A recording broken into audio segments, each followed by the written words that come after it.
नमस्कार, प्रादेशिक समाचार के साथ मैं उदय शंकर झा। पहले मुख्य समाचार। राज्य में पिछले 24 घंटों में 999 कोरोना संक्रमित मरीज मिले, 15 मरीजों की हुई मौत।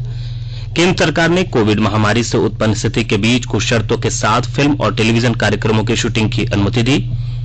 मवेशियों से भरे ट्रक के साथ पशु तस्करों को रामगढ़ पुलिस ने किया गिरफ्तार। पशुओं को बिहार के औरंगाबाद से बंगाल ले जाया जा रहा था। और हजारीबाग के बड़कागांव से पुलिस ने 2 नक्सलियों को किया गिरफ्तार। अब समाचार विस्तार से। राज्य में पिछले 24 घंटे में 999 नए कोरोना संक्रमित मिले, वहीं 15 मरीजों की मौत भी हुई। मृतकों में जमशेदपुर के 8, सरायकेला व हजारीबाग से 2 और रांची, धनबाद, कोडरमा के 1 व्यक्ति शामिल हैं। राजधानी रांची में 188 नए संक्रमितों की पुष्टि की गई है, वहीं 814 संक्रमित स्वस्थ भी हुए हैं। राज्य में अब तक कोरोना संक्रमितों की कुल संख्या 29,103 हो गई है।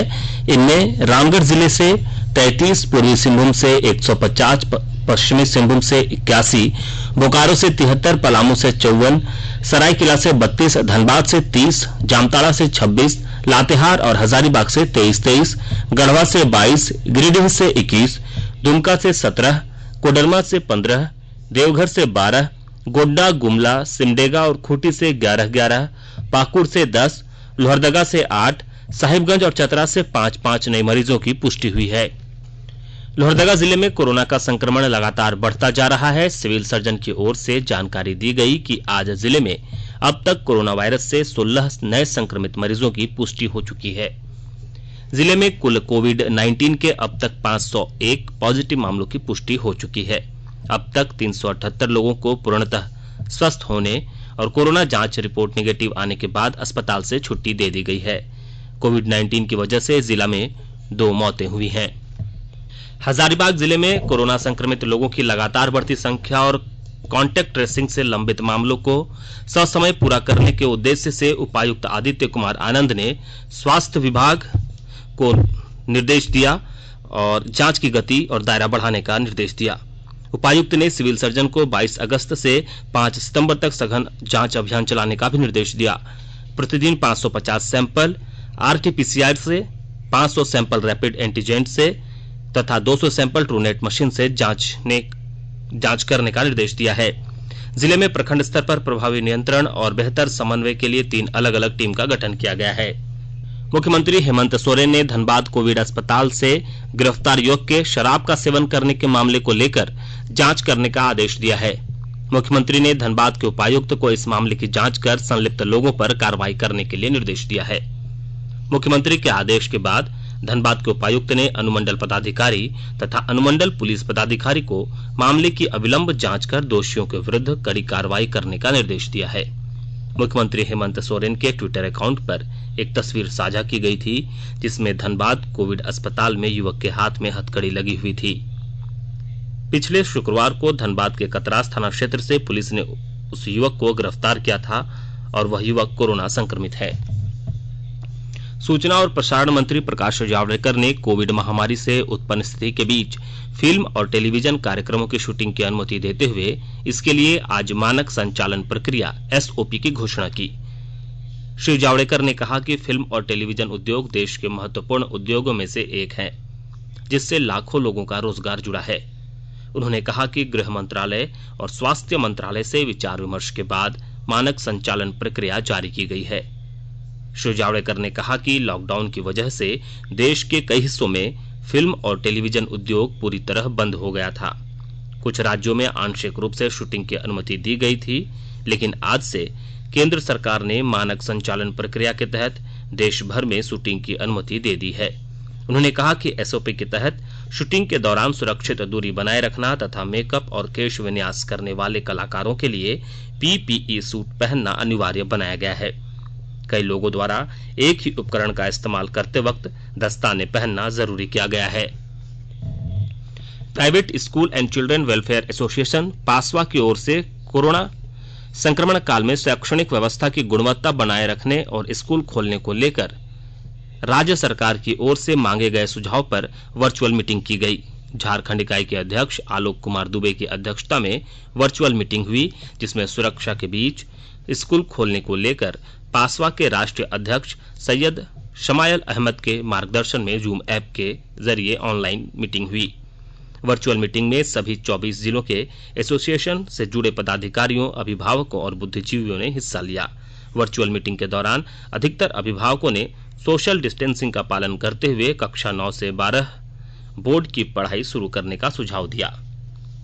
स्वास्थ्य और परिवार कल्याण मंत्रालय ने लोगों को सलाह दी है कि वे नोवल कोरोना वायरस से अपने को सुरक्षित रखने के लिए सभी बुनियादी एहतियाती उपायों का पालन करें और सामाजिक दूरी बनाए रखें। एक रिपोर्ट। सरकार ने कहा है कि आवश्यक वस्तुओं की पर्याप्त आपूर्ति जारी है और लोगों को चिंता करने की कोई जरूरत नहीं है। लोगों को सलाह दी जाती है कि वे आवश्यक वस्तुओं और चिकित्सा सामानों की खरीदारी करते समय धैर्य रखें और शांत रहें। आवश्यक वस्तुओं को खरीदने के लिए बार बार बाहर निकलने से बचें। साथ ही लोगों से हाथ मिलाने और गले लगने से भी बचना चाहिए। बाजार, मेडिकल स्टोर और अस्पतालों में लोग कम से कम 1 मीटर की दूरी बनाए रखें। घर पर गैर जरूरी सामाजिक समारोह से बचा जाना चाहिए और घर पर मेहमानों को नहीं बुलाना चाहिए। लोगों को अपनी आंख, नाक और मुंह छूने से बचना चाहिए और लगातार हाथ साफ करते रहना चाहिए। हाथ को दोनों तरफ से कम 20 सेकंड तक रगड़कर धोना चाहिए। यदि कोई व्यक्ति खांसी या बुखार से पीड़ित है तो वह दूसरों के संपर्क में आने से बचे और डॉक्टर से तुरंत परामर्श ले। स्वास्थ्य मंत्रालय ने कोरोना वायरस के बारे में जानकारी के लिए एक टोल फ्री नंबर 1075 जारी किया है। इधर राज्य सरकार की ओर से भी कई दिशा निर्देश जारी किए गए हैं।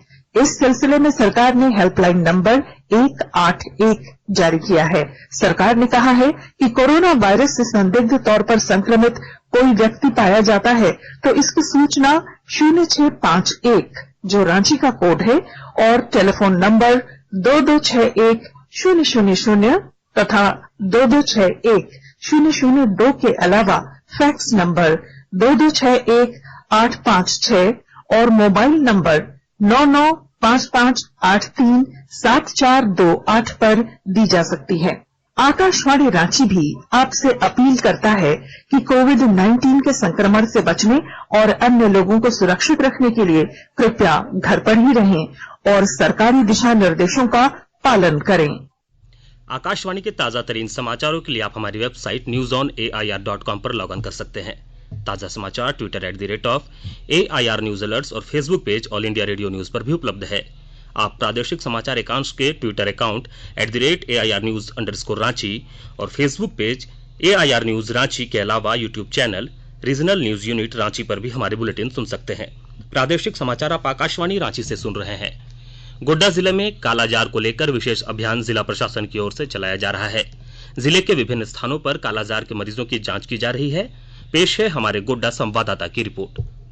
राष्ट्रीय हेल्थ मिशन के तहत गोड्डा के पोड़ैयाहाट प्रखंड में इन दिनों कालाजार के रोगियों की खोज चल रही है। पोड़ैयाहाट प्रखंड के दक्षिण बहियार गांव में कालाजार के नए रोगियों की पहचान के बाद अब गांव में फोकल स्प्रे की तैयारी की जा रही है। पोड़ैयाहाट प्रखंड में लगातार 3 सालों से जिन गांव में कालाजार के मरीज मिले हैं उन गांव पर विशेष ध्यान दिया गया है। इन गांव को उच्च जोखिम कालाजार गांव घोषित किया गया है। चिकित्सक डॉक्टर पूनम रानी ने कहा कि कालाजार पीड़ित मरीज को 2 सप्ताह से अधिक बुखार रहना, इस दौरान रोगियों में भूख की कमी, शरीर का वजन कम होना और प्लीहा का बढ़ना आदि लक्षण है। किसी भी व्यक्ति में यदि ऐसे लक्षण पाए जाते हैं तो उसे अविलंब कालाजार की जांच करानी चाहिए। आकाशवाणी समाचार के लिए गोड्डा से मैं रंजन कुमार।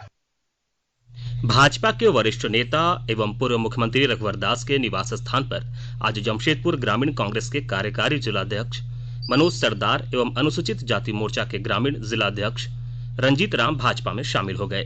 इस अवसर पर पूर्व मुख्यमंत्री रघुवर दास के अलावा जमशेदपुर के सांसद विद्युत वरण महतो और पोटका के पूर्व विधायक श्रीमती मेनका सरदार उपस्थित थी। कार्यकर्ताओं को संबोधित करते हुए रघुवर दास ने कहा कि झारखंड पूर्व प्रधानमंत्री अटल बिहारी वाजपेयी की देन है। तो भारतीय जनता पार्टी का जन्म सिर्फ सत्ता की राजनीति करने के लिए नहीं, हमारा जन्म देश की सेवा का। और इसीलिए आजाद भारत के बाद अगर भारत का मान स्वाभिमान बढ़ाने का काम किए तो 5 दशक कांग्रेस पार्टी के राज करने के बाद भी भारत का स्वाभिमान नहीं बढ़ा।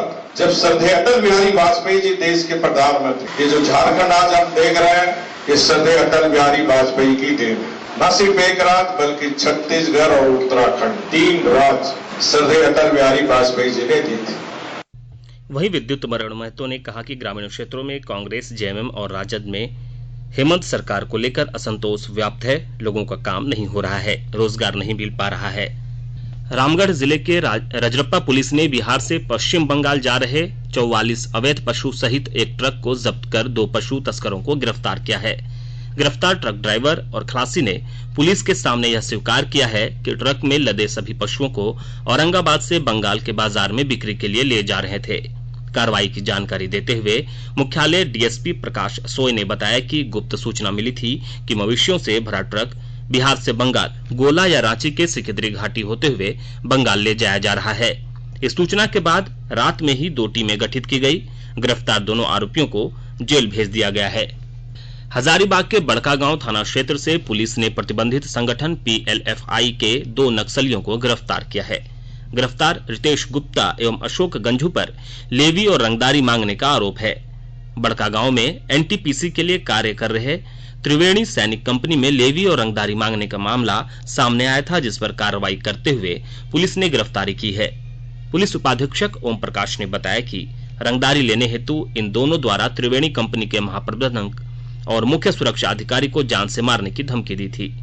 साथ ही कंपनी के पेट्रोल पंप एवं प्लांट को उड़ा देने की भी धमकी दी गई थी। बड़कागांव में त्रिवेणी सैनिक कंपनी के महाप्रबंधक गोपाल सिंह की हत्याकांड में भी गिरफ्तार दोनों नक्सलियों की संलिप्तता पर पुलिस जांच कर रही है। साहिबगंज जिले के बोरियो से पुलिस ने उत्तर प्रदेश के बागपत से आई एक बस को जब्त कर लिया है।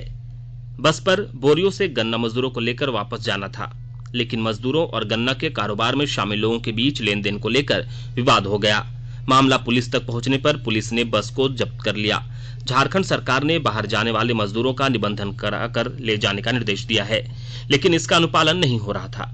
साहिबगंज के पुलिस अधीक्षक अनुरंजन किस्पोट्टा ने हमारे संवाददाता को बताया है कि बीते 2-3 दिन से बस बोरियो में खड़ी थी। गुप्त सूचना मिली थी कि यहां के मजदूरों को ले जाने के लिए बस आई है। सूचना मिलने के बाद पुलिस ने कार्रवाई करते हुए बस को जब्त कर लिया है। किसी भी मजदूर को बाहर जाने के लिए उसका निबंधन कराना अनिवार्य है। मौसम विभाग की ओर से राजधानी रांची समेत पूरे राज्य में 27 अगस्त तक बारिश होने की संभावना जताई गई है। इस दौरान झारखंड के दक्षिणी हिस्से में कहीं कहीं भारी बारिश हो सकती है। 24 और 25 अगस्त को प्रदेश के अधिकांश हिस्सों पर मानसून सक्रिय रहेगा। वहीं बीते 2 दिनों से छिटपुट बारिश हो रही है। मौसम विभाग के अनुसार 25 अगस्त को देवघर, धनबाद, दुमका, गिरिडीह, गोड्डा, जामताड़ा, पाकुड़, साहिबगंज, रांची, बोकारो, गुमला, हजारीबाग, खूंटी और रामगढ़ में भारी बारिश हो सकती है। मौसम वैज्ञानिक डॉक्टर एसडी कोटाल ने बताया कि बंगाल की खाड़ी के उत्तरी हिस्से में निम्न दबाव क्षेत्र बन रहा है। इसके बाद यह झारखंड के ऊपर कायम हो सकता है। इसके कारण राजधानी में 24 और 25 अगस्त को रुक रुक कर बारिश होने की संभावना है।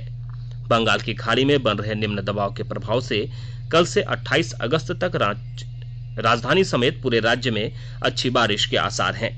रांची स्थित भारतीय मौसम विज्ञान केंद्र की ओर से जारी अगले 48 घंटों के लिए येलो अलर्ट जारी कर कुछ स्थानों पर भारी बारिश और वज्रपात की भी आशंका जताई गई है। अंत में मुख्य समाचार एक बार फिर। राज्य में पिछले 24 घंटों में 999 कोरोना संक्रमित मरीज मिले, 15 मरीजों की हुई मौत। केंद्र सरकार ने कोविड महामारी से उत्पन्न स्थिति के बीच कुछ शर्तों के साथ फिल्म और टेलीविजन कार्यक्रमों की शूटिंग की अनुमति दी। मवेशियों से भरे ट्रक के 7 पशु तस्करों को रामगढ़ पुलिस ने किया गिरफ्तार। पशुओं को बिहार के औरंगाबाद से बंगाल ले जाया जा रहा था। हजारीबाग के बड़कागांव से पुलिस ने 2 नक्सलियों को किया गिरफ्तार। इसके साथ ही आकाशवाणी रांची से प्रादेशिक समाचार का यह बुलेटिन समाप्त हुआ। नमस्कार। घर में रहिए, सुरक्षित रहिए और सुनते रहिए आकाशवाणी।